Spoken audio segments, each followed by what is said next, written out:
Tok Batin ada bagi tahu. Ada orang baru nak masuk kampung. Siapa yang nak datang ke kampung kita ni? Kalau bukan guru-guru baru tu. Istimewa sempena Hari Guru ini, TV2 membawakan kepada anda. Cikgu datang ke sini untuk mengajar kamu semua sekaligus menjadi guru kelas kamu.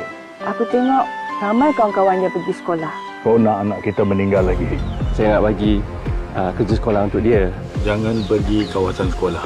Pantang aku dengan guru-guru dari bandar tu. Jumpa dengan dia dulu, tapi kau kena ingat, perkara macam ni bukan boleh pulih dalam sehari dua. Awak boleh tak janji dengan cikgu? Janji apa cikgu? Janji dengan Cikgu.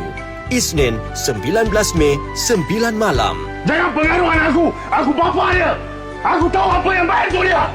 Guru Pemacu Reformasi Pendidikan. Selamat menyambut Hari Guru daripada kami TV2 Dunia Ria.